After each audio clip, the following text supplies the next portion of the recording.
Welcome to CSIS Online. The way we bring you events is changing, but we'll still present live analysis and award-winning digital media from our Dracopolis Ideas Lab. All on your time, live or on demand. This is CSIS Online.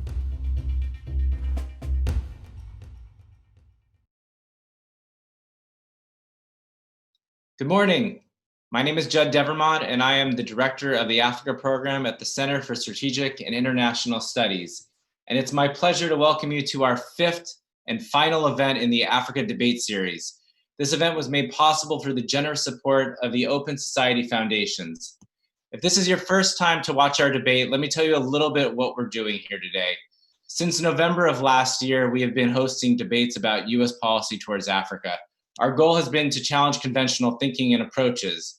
And that's because since the end of the Cold War, and certainly since the late 90s, there's been a great deal of continuity of US policy towards sub-Saharan Africa.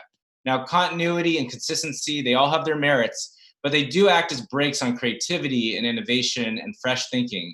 And it doesn't prepare us for new challenges like, for example, a pandemic. So it's within this framework that we've decided to launch our debate series. In November, we had a vigorous debate. Does the United States need a foreign policy towards Africa? In February, we traveled to St. Louis to ask the question, does democracy foster economic growth? In May and June, we went virtual. To ponder whether human rights protections advance counterterrorism objectives, and then we debated lockdowns versus livelihoods. Today's debate is probably the most anticipated. It is certainly a heated topic in diplomacy and in foreign relations, and it tends to be the most divisive.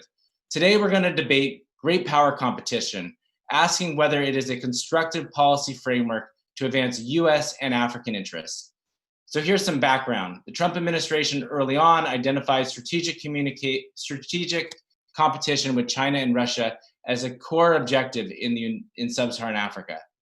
Some African and US observers have viewed great power competition negatively as another Cold War, and they question why anyone would want to return to the dark days of zero-sum international politics. Others have praised competition as a more honest appraisal of the stakes involved in foreign relations and commended it for its clear-eyed assessment of the risk posed by unimpeded Chinese and Russian activities in the region. Finally, there's another set of observers that have asked, where are African perspectives and agency in this framework? They point out that China was mentioned 17 times in then National Security Adviser John Bolton's Africa Policy speech in December 2018. The only sub-Saharan African countries even mentioned in the speech are Djibouti, South Sudan, Zambia, plus the 5 Sahelian countries. When we asked a live audience in November to vote on the statement, the US should be worried less about the Chinese in Africa, the room was actually nearly divided. 43% agreed and 57% disagreed. So today we want to go deeper. What's driving this great power competition? What specific decisions flow from this framework? What are the intended and unintended consequences, both positive and negative? And what are the implications for the region during a global pandemic and a once-in-a-generation economic crisis? Finally, what, if anything, should we do differently? And here's where I lay out the caveats. Our debaters have been asked to play a part. They're not necessarily presenting their own personal views, but rather arguing maximalist positions that I assigned to provoke thought and elicit new insights. Our goal is to come out at the end of this debate with a more refined policy and conceptual framework to advance US and African interests. After the 4 debaters present their assigned positions, we will transition to a panel discussion. This is where they will share their true positions.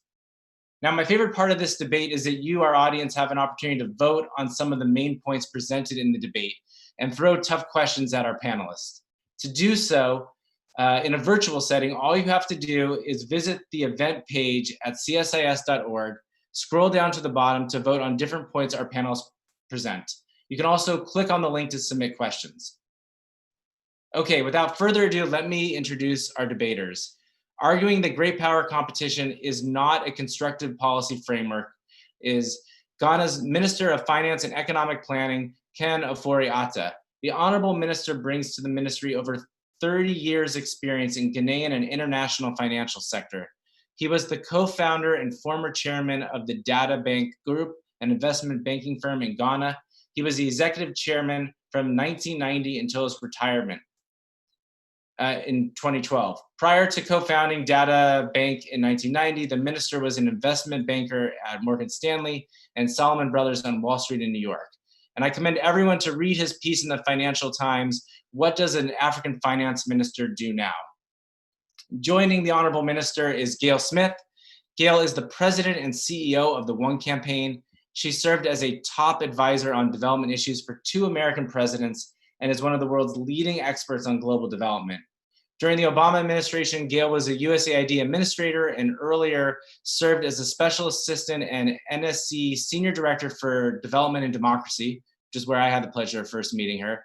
Under President Clinton, she was the special assistant and NSC senior director for African Affairs. Gail founded the Sustainable Security Program at the Center for American Progress and co-founded the Enough Project. She's also worked as a journalist and with NGOs in Africa for more than 20 years. On the other side, arguing the great power competition is a constructive policy framework, is Dr. Obi Ezekwesili. She is a public policy analyst and senior economic advisor to the African Economic Development Policy Initiative. Dr. Ezekwesili is the co-founder of the hashtag Bring Back Our Girls movement, as well as the hashtag Red Card movement. Dr. Ezekwesili was the vice president of the World Bank for the Africa region and a former Nigerian Minister of Education, Minister of Solid Minerals, the head of the Budget Monitoring and Price Intelligence Unit, as well as chairperson of the Nigerian EITI. She also served as a co-founder of Transparency International, one of the first directors for the global anti-corruption body that is based in Berlin, Germany. And finally, Juan Zarate is a senior advisor at the Center for Strategic and International Studies, chairman and co-founder of the Financial Integrity Network, and a visiting lecturer at the Harvard Law School. Juan also serves as chairman and senior counsel for the Foundation for the Defense of Democracy's Center on Sanctions and Illicit Finance, as well as a senior national security analyst for NBC and NBC, and as a senior fellow at the Combating Terrorism Center at West Point. He served as deputy assistant to the president and deputy national security advisor for combating terrorism from 2005 to 2009. He was the first ever assistant secretary of the Treasury for terrorist financing and financial crimes. Juan is a former federal prosecutor who served on terrorism prosecution teams prior to 9/11, including the investigation of the USS Cole attack. All right, why don't we start? I'm going to turn to the Honorable Minister to make the first argument. Sir, thank you so much.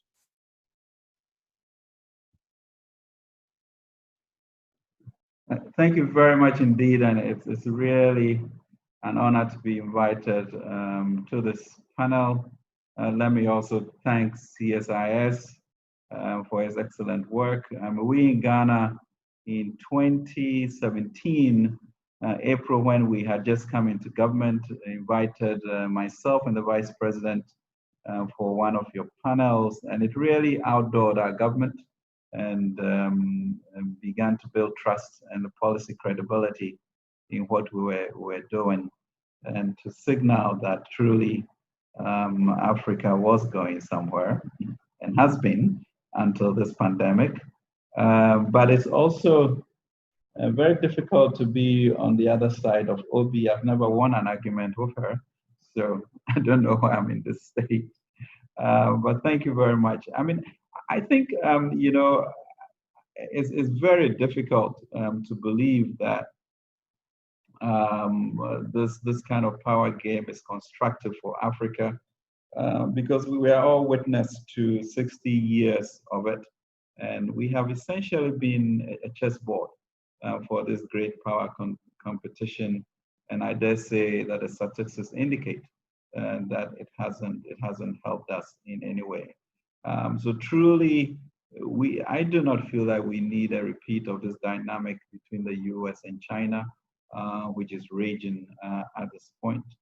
And so we need to begin to look at US policy that does not look at economic superpower or blocks as the way in which it informs what they do. Conversely, Africa's most critical needs is what we should be looking at for the US, and what does the US really want from Africa. There must always be a mutually beneficial convergence point that will also, allow for great partnerships to be formed.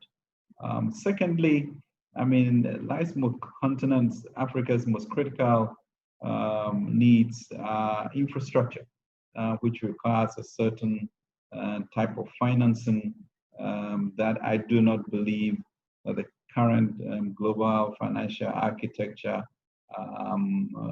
is open to, or that lends itself for us to do that. I believe the African Development Bank believes we have about 130 to 170 billion annually of infrastructure need that is required, and nobody has tried to solve it. But I think there's a sustainable way of looking at it. And then thirdly, I think it leads to sort of a lack of trust and inconsistencies in policies. If I look at the AGOA, for example, between 2002 and 2008, I think the trade between US and Africa grew to about $100 billion. Let's fast forward to 2017, and the combined total value of US-African trade was just under $40 billion, $39 billion. So you begin to see how we roll back. Now, how do we create a system that is driven by mutual and long-term benefits for the continent and the US? And this is, I think, the challenge for policymakers and all the smart people who are engaged in this. How do we promote trade? How do we cascade investments? For example, if we were to increase world trade for Africa by 1%, Judd, that would be about $70 billion of new income that will come to the continent. And that does not require charity. It requires a certain commitment to do that. I know in Ghana, in July 2018, we signed an MOU with the US specifically to govern a framework for our relationship with the US to ensure that American businesses and the type of financing that is required could be obtained. It's amazing if you look in 1960 or so, where OPEC put in about 230 million to build the Akusumo hydroelectric power. And that's literally 50 years ago. And it has served Ghana, Benin, and Togo, and really has been the anchor for the stability in this country. That amount of money maybe translates into $5 billion today in current nominal terms. You'll be hard pressed to put together a US OPEC to look at $5 billion in one project in Ghana or anywhere in Africa at this time. So now we are faced with this pandemic, which has just essentially thrown everything off. We've been hit up to about 15% of our GDP, country by country dependent. It is quite clear that if it continues, 27 million people will fall into extreme poverty at this rate. And the 20s therefore look to potentially be a lost decade. The issue now is, how do you find liquidity to ensure that A, we are even able to manage support of paying our debts. Secondly, health infrastructure requires another 100 billion, and B, looking at a recovery so that this does not spin off into 3 or 5 years, will also require another 100 billion. And the IMF obviously have worked very hard within a space of 2 months I think they've been able to deploy about 16 billion into the continent, and that is reacting to the exigencies of the time. We see that looking to the World Bank to be also as proactive. But then we have certain constraints that we have to meet. The whole debate about the SDR, which brings again the great powers into question, because part of the reason that the Treasury would say that, well, if you increase SDRs, some countries which are not favored country will also benefit from it. And so what do you do? And we can do much more than that. So the question really for me is that the current system is not fit for purpose. There needs to be a tectonic reshaping of the financial architecture that we have now, and the humanity of the current environment should be seen. This is unprecedented. We're getting into a recession and potentially a depression that we haven't experienced before, and the whole issue is being normalized at a point where we need to ask fundamental questions as to where we are going. I have no question in my mind that of over $100 trillion of assets under management in the private sector, there is a solution to what we have to do if Africa needs $100 billion each year to support our infrastructure needs. So the question that I leave on the table is that with all of these resources, with all of the minds that we have, what is it that is constraining our ability to solve this problem, apart from the issues of very parochial fights between the superpowers?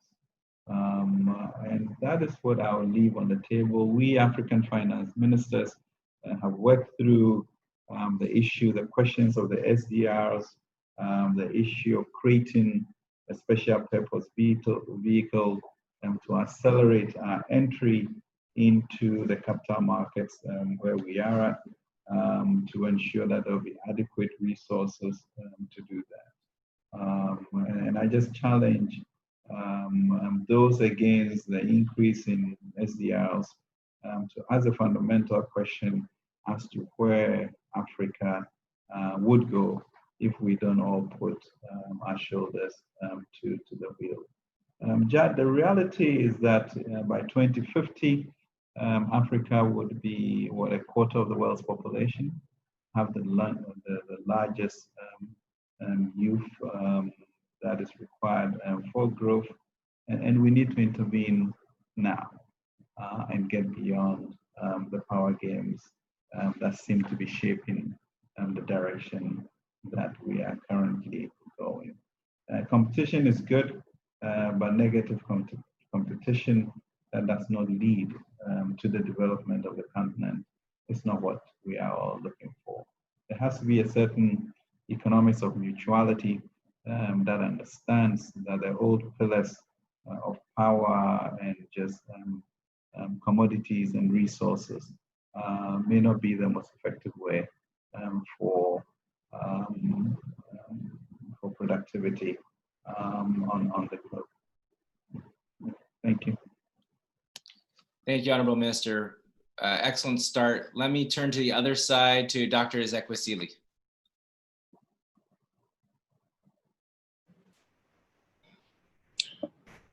Let me thank you, Judd, and your colleagues over at the CSIS for the opportunity of this conversation. As you have rightly indicated, we are at your mercy in terms of what side of this debate we're taking. So Ken doesn't have to worry. He might find out that our points will converge very much. I want to start by saying that one thing that we do know of competition as a construct is that it is meant to be positive. And that is why everyone decries unhealthy competition. And so to the extent that I focus this debate from the perspective of a constructive framework that engages U.S.-African policy in a way that enables a win-win situation for the two continents. That then helps me make the very crucial point that this the current situation within our global relations demands that we will always have a race to the top of countries, of nations. And when this happens, there will definitely always be the necessity for countries to compete in terms of their security issues, global security issues, global norms, global values, and wanting to direct global ideologies. I think that the key and important thing is that when it comes to this conversation in relation to how the US perceives Africa, we must declare authoritatively that it in fact is important for the continent of Africa that US should feel challenged by another continent or another country of the world.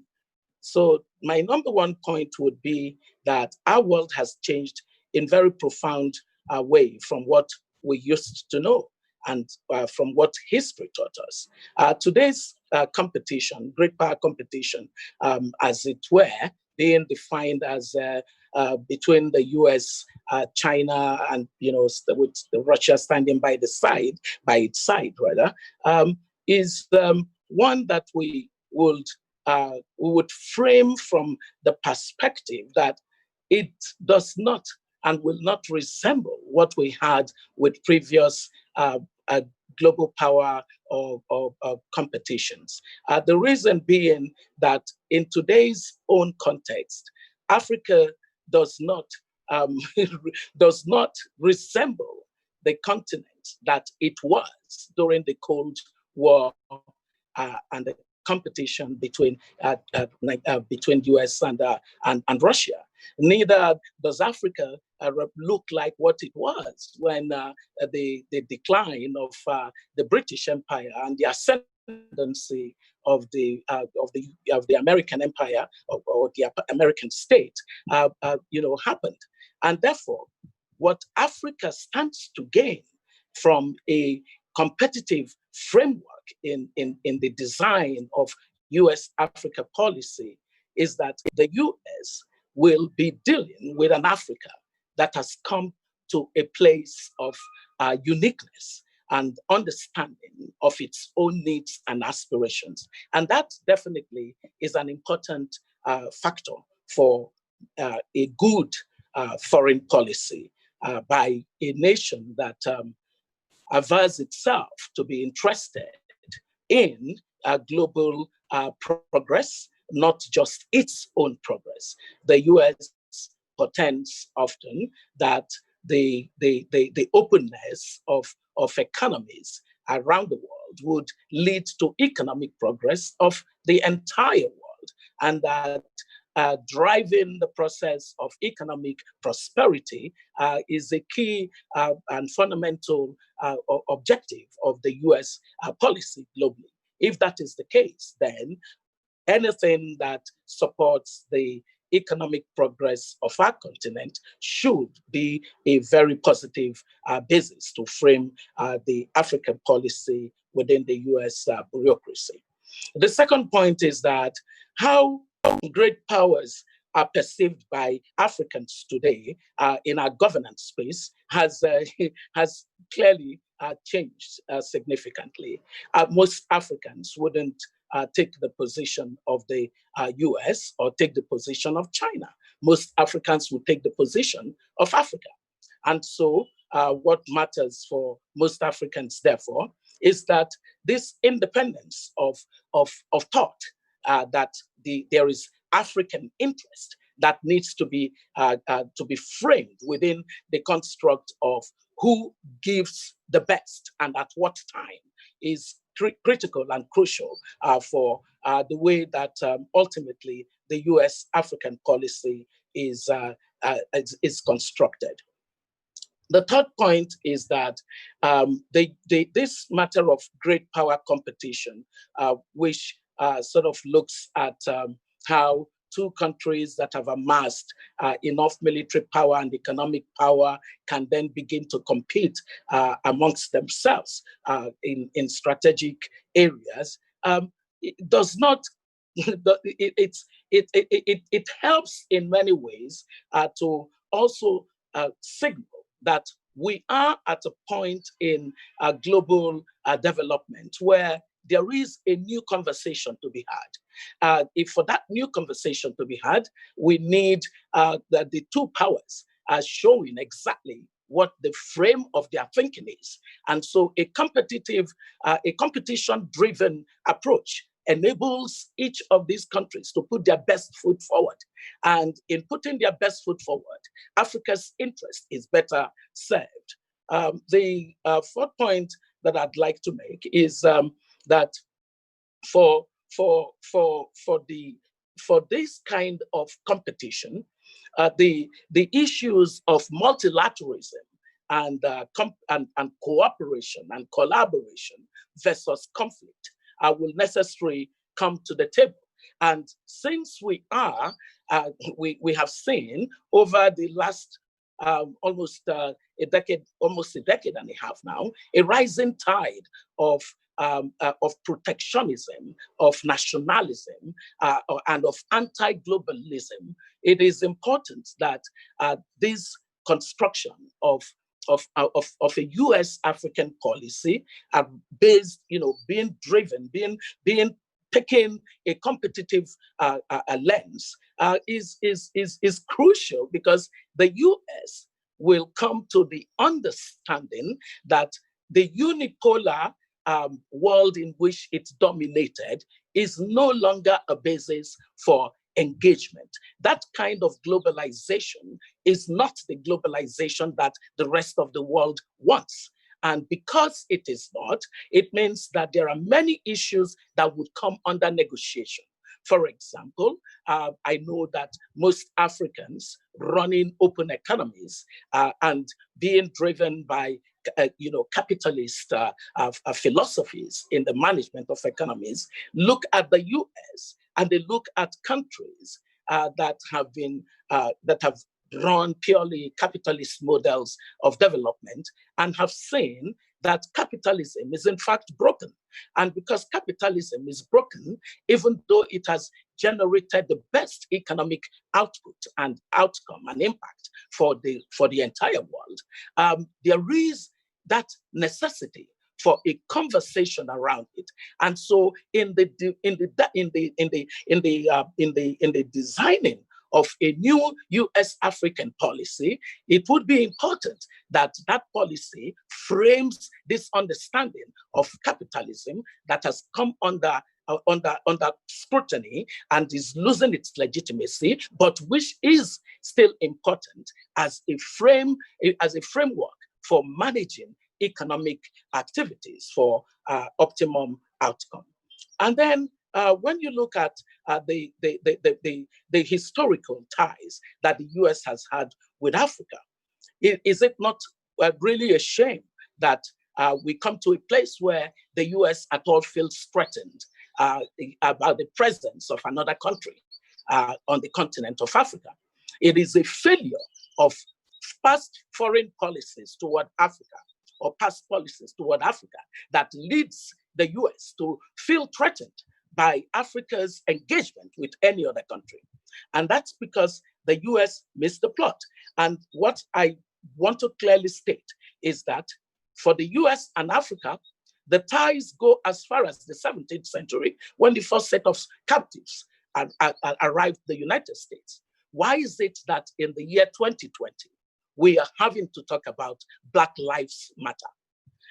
The best foreign policy toward Africa now for the US has to be domestic policy of completely integrating the African Americans in the United States, being a subset of what Africa represents, into the best of policies that show that equity and equality, regardless of differences in race, in language, in beliefs are crucial and fundamental to the American way that it tries to sell to the rest of the world.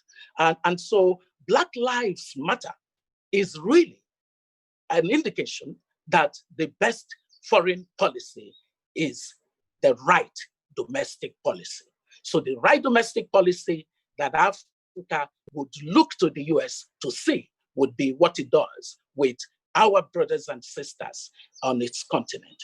And then when you think of how the US must bring something to the table, when you discuss the matter of foreign policy toward Africa from a competitive lens with vis-a-vis the China and Russia, then what we draw from that is that the US must bring something to the table. What must it bring to the table? It must bring something different from its previous way of perceiving the continent. Africa is a business case. Africa is not a humanitarian case. That is an important framing that will emerge in a competitive framework that looks at the presence of other countries on the continent of Africa. The key point in this matter of Africa being a business case is that when you look at the continent's population and you look at the continent's regional ambition, regionalization ambition, and you know that the Africa Continental Free Trade Agreement would necessarily lead to more than 3.5 trillion of increase in trade activities and the kind of GDP and spillovers that come from it, then Africa cannot possibly be considered a humanitarian case by the US. The US needs to begin to think of Africa in an entirely different way. And the only way that this happens is to see that while it is busy perceiving Africa as a humanitarian ground, another country perceives Africa as a business case. So this makes a very important point for us to push this matter of change. And then I think my final point is that in today's world, we need leadership for the production of the critical global public goods that are necessary for a stable, prosperous world. And the production of global public goods can be something that's difficult for the more vulnerable economies on the continent of Africa and elsewhere. The US leadership of global public goods has really not been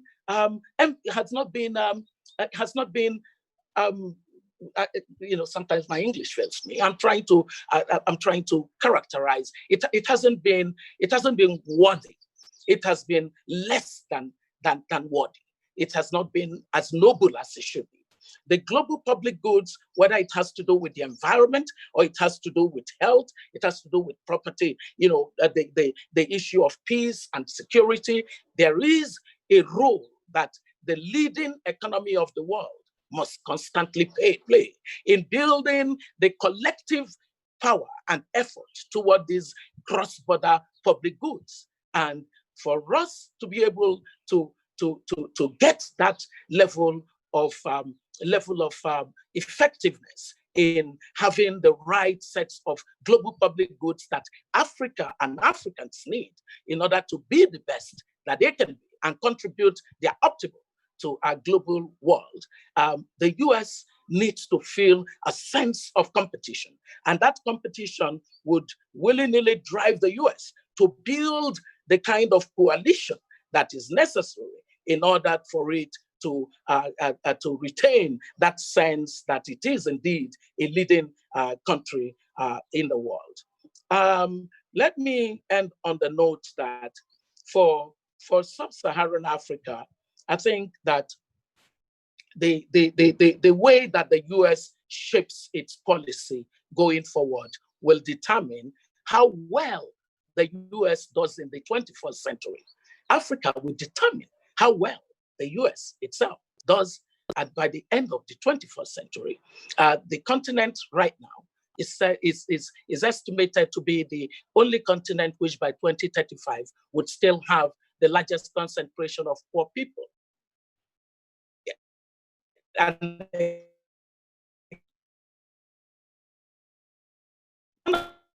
Dr. Celia, I think you're breaking up a little bit, so perhaps we should pause there. Where it says,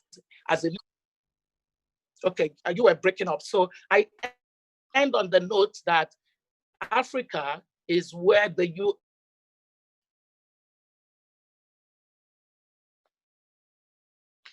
Okay, I think we've lost Dr. Celia briefly, but this is a good opportunity to shift to show of having extra people, our masters. Thank you, Dr. Celia. Let me remind people that you can refresh on the CSIS.org and start voting. And now we'll turn to Gail. Gail, both the Honorable Minister and Dr. Celia has put a lot on the table, but let me turn back to you to argue that perhaps it is not a constructive framework.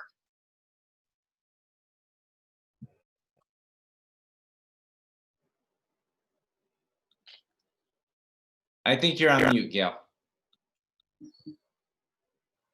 Well, that was effective. I was going to say thank you, Judd, and to all my colleagues on the panel. And Judd, thanks for the terrific work you're doing with the Africa program at CSIS. It's no surprise that it's been really quite creative and really, really productive and helpful. Look, I would say that this question of the superpower rivalry as a framework begs the question about whether US-Africa policy is indeed about Africa and the United States or whether it's about China and the United States. And I think it's a mistake to make it about China and the United States because we actually need an Africa policy for some of the reasons that have been pointed to. It's the largest untapped market in the world, and with the Continental Free Trade Area coming into force, there's huge opportunity to indeed make a business case. It's the world's leading contributor on peacekeeping. It's been a reliable partner in the UN Security Council. I think it's foolish in the extreme not to have an actual policy towards Africa, as opposed to one that is shaped and in fact somehow a derivative of our policy towards China. But I think there are a few more reasons I would point to. First, I think it's built on a couple false premises, or I don't know, premi. The first is that Africa should or has any interest in making a choice. There was a policy, a sort of clear choice doctrine announced in 2018 by the administration, which posited that you can choose what kind of investment you want. Do you want us, or basically, do you want the Chinese? Now, I've been involved in Africa policy for a long time. It's been my consistent experience that there is a terrific desire to see increased private capital flows from the United States. I have not experienced that there's been a desire to say, and none other, simply because you can't afford to do that. If you need to build a road from point A to point B, put on the infrastructure that will enable the realization of the CFTA, you've got to have investment from multiple sources. So the notion that it's in Africa's interest to make a choice, I think, is faulty. The second is it appears to be somewhat driven by this notion that economic competition is an all or nothing proposition. I don't believe that to be true. Ken referred to the levels of US investment in Africa. They are still remarkably low. But I don't know a country in Africa that would not welcome increased investment. I don't think there's any evidence that China has somehow crowded out the space for increased competition. So in fact, there is room for multiple countries to have engagement with the continent. The third issue I would raise is it really very effective? And I think the answer to that is a resounding no. If you look at US investment in Africa, it is far lower than it should be, but it's dropped from a peak in 2014 to just over 47 billion in 2018. That should be one of the indicators, one would think, if a framework was competition with China. And I think, again, the impact in terms of our own interests, I think, has been less than less than effective. Finally, and perhaps most important for me, I think are the lost opportunity costs. We are facing a global pandemic. Many have said that for people in Africa, people may die of hunger before they die of the virus. The impact on economic stability has been dramatic. The impact on health, not just the virus itself, but across health systems, the impact on food security. The US and China worked together during the Ebola epidemic. The US and China worked together to support the AU in the creation of the African CDC, and look what that institution is doing today. This is surely a case on the immediate response side where it is in our interest in getting control of what is a global pandemic globally, but also in terms of the future of Africa, to be cooperating with everyone we can cooperate with. And I would wager that, to Ken's point on the economic impact, and whether it's the debt standstill, utilization of SDRs, the SPV proposal, the chances of Africa securing what is really a very sound proposal for a continent that has been hit extremely hard, as our own country has been. Their ability to secure that agreement is made more difficult by the fragmentation, which is driven in large measure by rivalry between the US and China. None of that suggests that we should endorse China's policy, its investment policy, the opaqueness of its investment, the lack of transparency on debt. Those are all issues. But I think we've learned, I hope we've learned, that we've got a lot less influence on those issues when we stand and scream at them, as opposed to when we actually either engage or offer an alternative that can yield real results. So I would say it's generally not a good idea or terribly effective. Over. Thank you, Gail. Juan, we're going to have you conclude the debate portion, and let me just hand it over to you. Thank you. Thank you, Judd. I want to thank you and the team at CSIS for inviting me and giving me the opportunity to ride the intellectual wake of my panelists. Really honored to be on with everybody. My only fear here is to disappoint Dr. Zachary Celia being on her side. I hope I don't disappoint her with the arguments. But let me start with the suggestion first, that I think we're in heated agreement as to where we ultimately want to be, which is a US policy that is constructive, that's focused on Africa, that is forward-looking, and that meets the ambitions of what US national security strategies and policies have articulated, and the good work that Gail Smith and others have done at AID and other parts of government and in the private sector for some time. So I think we're in heated agreement as to where we want to be. But I think there's a question as to what we think great power competition allows for or can provide. And I think the first question really is, what do we mean by that competition? I think in the first instance, it need not be a reversion to the past or past models. That is to say, this need not be a sense that competition means conflict, that competition means a battle between proxies, be they in a hot war context or in an economic or cultural context. It need not be zero sum, and it need not require a sense of dependencies. Quite the opposite. What we see with the development of Africa, and as Obi mentioned earlier, an Africa that's very different today than it was 30 years ago. There are major opportunities for Africa to not only drive forward, but to be demandeurs of what the international community does with and through African commerce and engagement. And so the first thing I think we have to do is ask ourselves what that competition even means, whether it's US-Chinese competition, US-Russian competition, US-EU competition. All of that plays into this question. From my perspective, Judd, I think there are really three key issues, and this, I think, echoes what Obi was saying earlier. I think in the first instance, from my perspective, great power competition sharpens the mind of US policymakers. Absent a sense of urgency or competition, US-Africa policy will fall to the lower rungs of urgency or prioritization, given where other US interests lie or sense of threat or risk lies. We've seen this in the past with US administration after administration calling for pivots to different parts of the world, but constantly drawn back to crises in the Middle East or transatlantic relationships in the first instance. So in the first order here, I think that the question of where is U.S. attention likely to lie, and I think if Africa and African policy is put into the frame of great power competition, especially with respect to China, you're likely to get more attention and more prioritization within U.S. policy circles.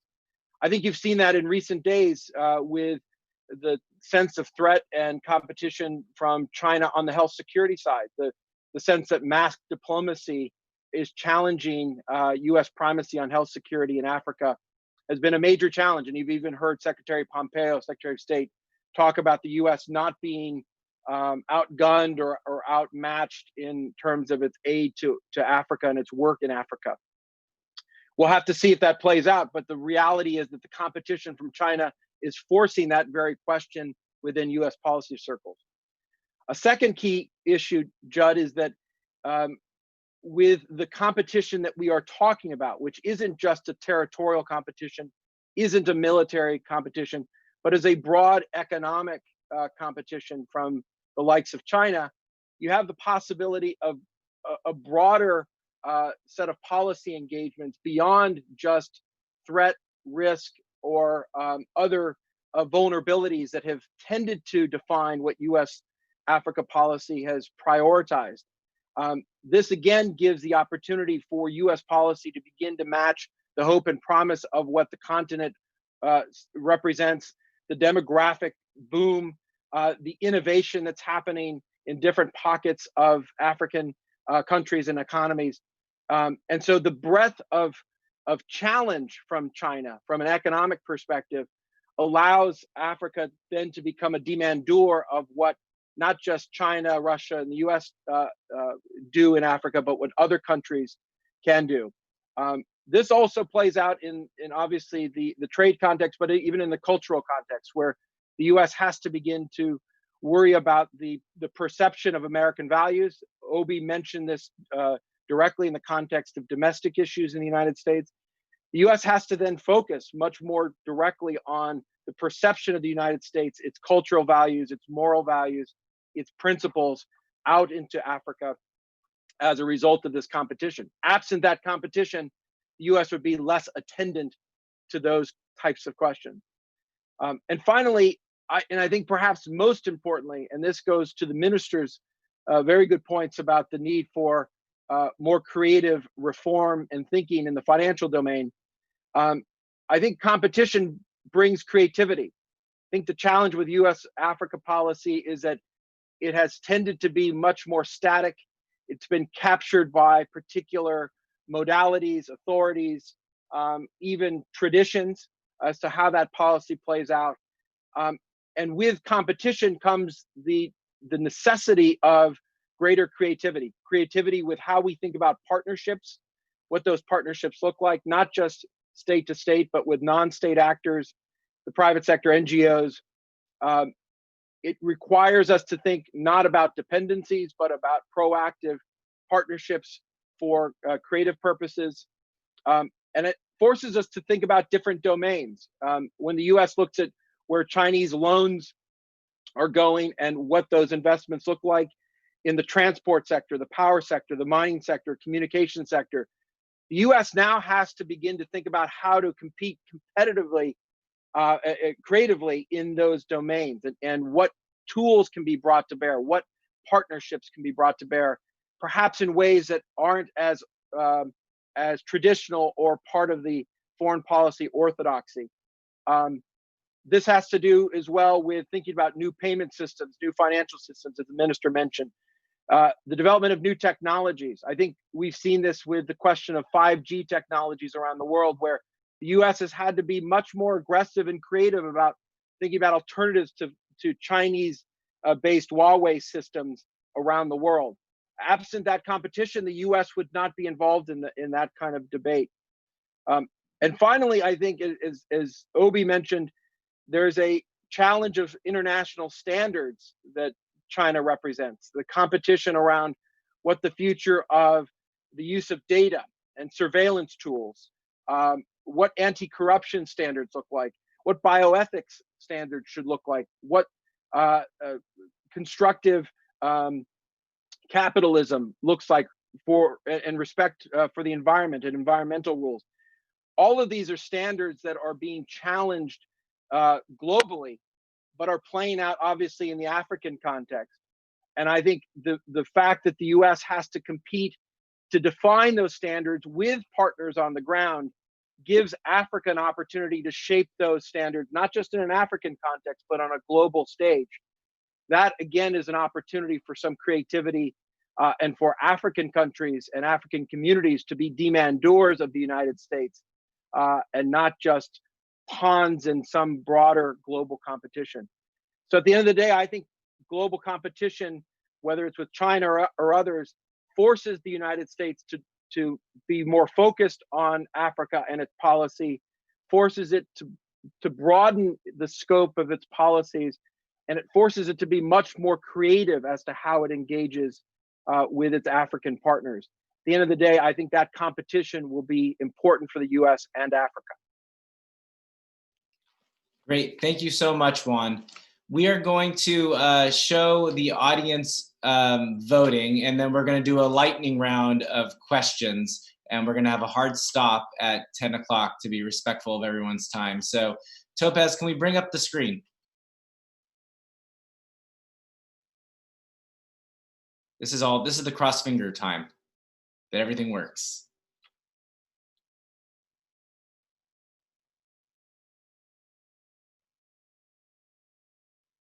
Okay, so I'll just read it out, but question one was, US interests will be more focused on Africa and its developments if the arena is seen as a competitive space for influence. A strong 85% agreed with that statement. Second, we need a tectonic shift in the global architecture, about 75%. Number three, a great power competition framework forces the opening of wider and broader policy apertures, a little less, 65 for that statement. There is no strong support from Africans for another superpower rivalry being waged on the continent, almost 85%. It's a really strong response. Great power competition framework will force the United States into a more creative engagement with Africa, about 65%. And the inclusion of countering China in US-Africa policy has no discernible impact. That was a 60% disagree with that statement. In withdrawing from the World WHO and focusing on policy differences with China, the US has hindered efforts to forge a global response, 80%. The competition of the 21st century is an entirely different model than it was before. It's about 75%. And finally, the question of the debate, great power competition is a constructive framework for formulating US policies in sub-Saharan Africa. 60% said agree and 40% said disagree, which I think is probably a stronger vote than we had when we did this back in November. So with being very mindful of time, I'm just gonna ask a question of each of our panelists and ask them if they could, answer, within a minute or two. But Honorable Minister, I want to make sure that we have an opportunity to ask you about what your vision of a better system would be. You said that the international system is unbalanced in your FT article, and you talked about some of the challenges of great power competition and addressing getting special drawing rights and other issues. What is the system that you would advocate for? And I apologize in advance asking you to do that in a minute. Thank you very much, Jad. And I'm sure we can talk about it again or write about it. When you look at, let's take the example of the Africa Development Bank. We've been able to construct a scheme in which the non-regionals are able to literally lend us their rating and balance sheet. And therefore, AFDB can go to the capital markets and borrow at 0.75%. African countries in general who are admitted into the capital markets can borrow at around 8%, ostensibly because of a risk premium that, in my mind, has no basis, because financial defaults in Africa are next to zero.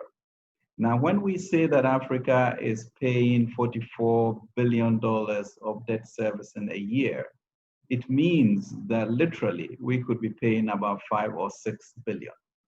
So why are we paying this 30 or 40 odd billion dollars for some perceived risk that we do not have a chance on? So you have $100 trillion of private sector capital, of which about 43% is subpar earnings, 43% of that, which could be used if we found a way to have an SPV that wrap around a AAA rating. We should be able to go to the market for that. So the question really is, there's enough money around. We just have not come to terms of sitting to say, how do we get appropriate sustainable capital to Africa?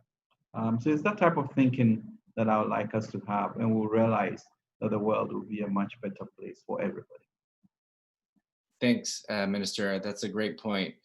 Dr. Zachary Celia, your comments focused around agency, and so I'm going to share two quotes that I really like. One is from the minister's president, which is, he said, "We engage with China with open eyes." And that was in response to some of the critiques from the international community. But then let me go back further in time to Sékou Touré of Guinea, who said, "Don't judge us by what we say or what others say. Judge us by what we do." So my question for you is, in this current competition, how do African governments navigate between different powers successfully, and how do US policymakers return back that agency so we aren't talking, as Gail said, about a US-China policy, but a US-Africa policy?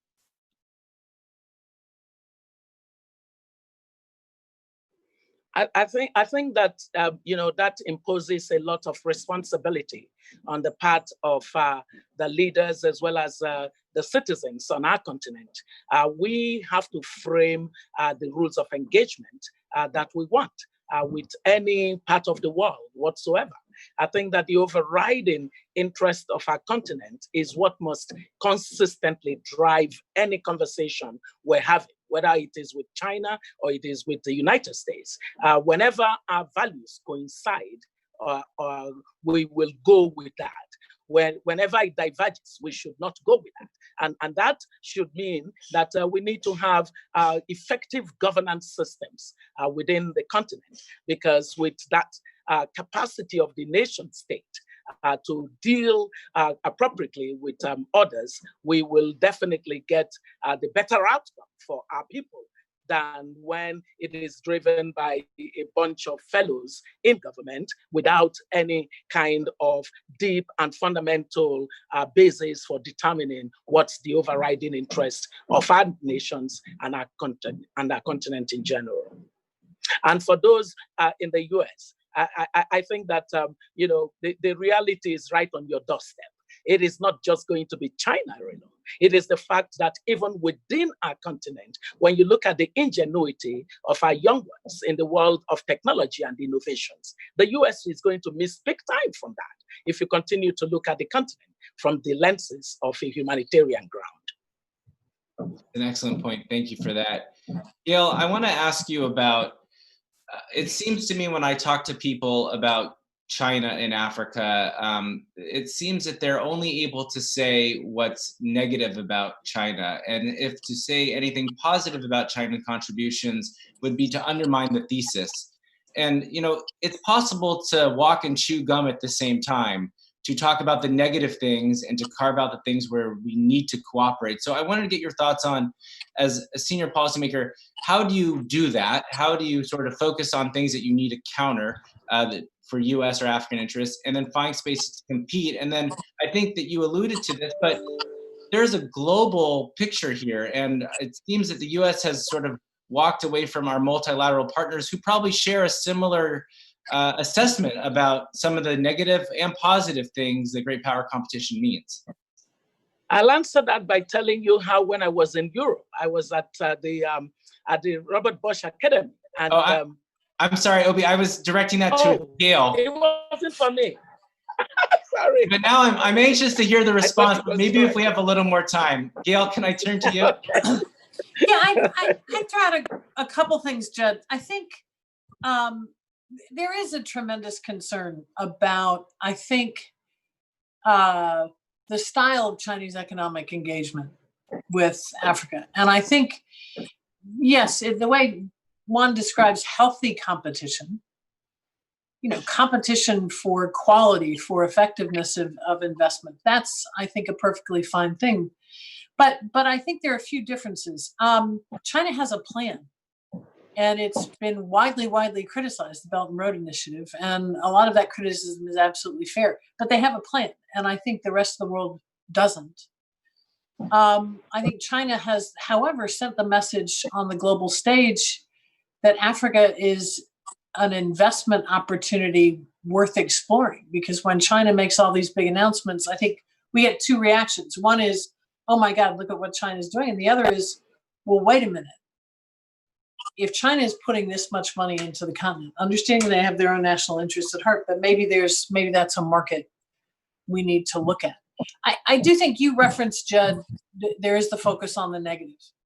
And there's plenty of that. I don't think I need to go through that, but I think there are two quick points I would make. The first is, if we want to compete with, counter, or complement, and to Juan's point, it may open the aperture, but it hasn't translated into greater attention in foreign policy. If you look at funding, there have been proposed cuts to funding for Africa in every presidential budget.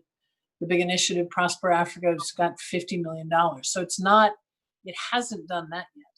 And the other opportunity I think it's missed, though, and this is bringing us back to the pandemic, we are going to face more viral threats like the one we're facing right now. This is going to be a regular occurrence.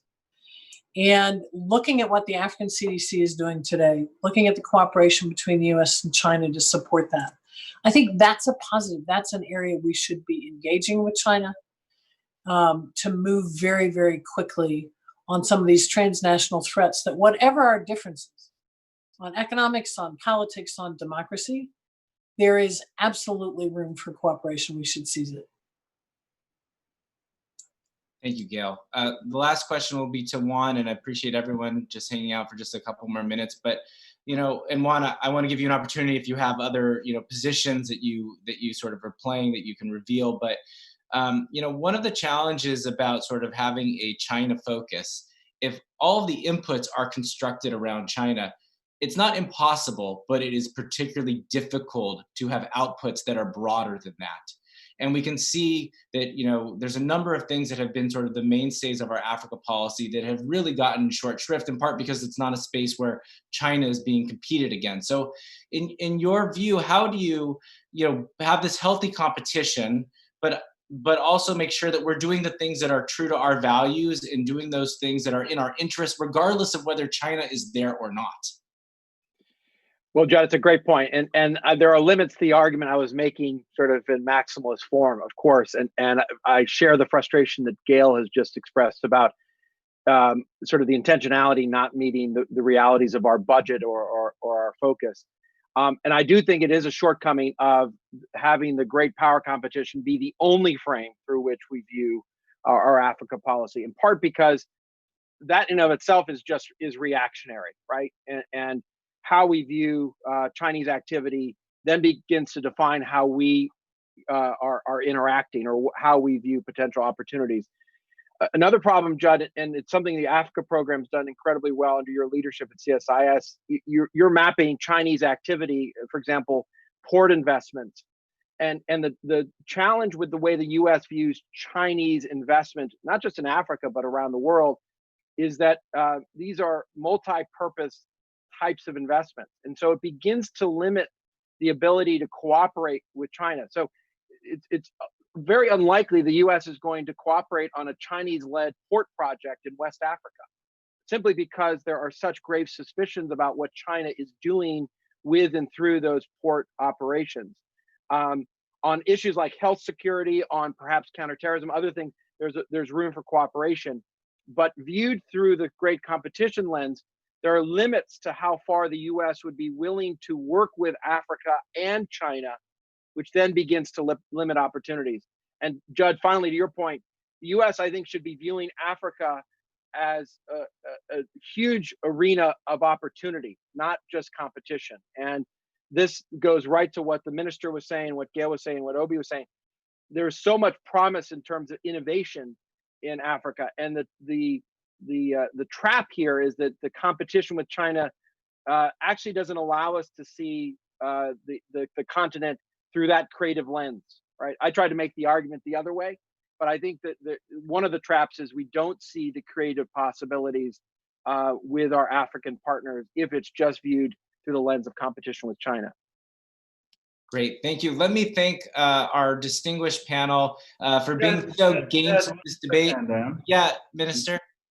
1 second. I think what really we need to leave in U.S. policymakers and citizens' mind is that Africa is a great investment, period.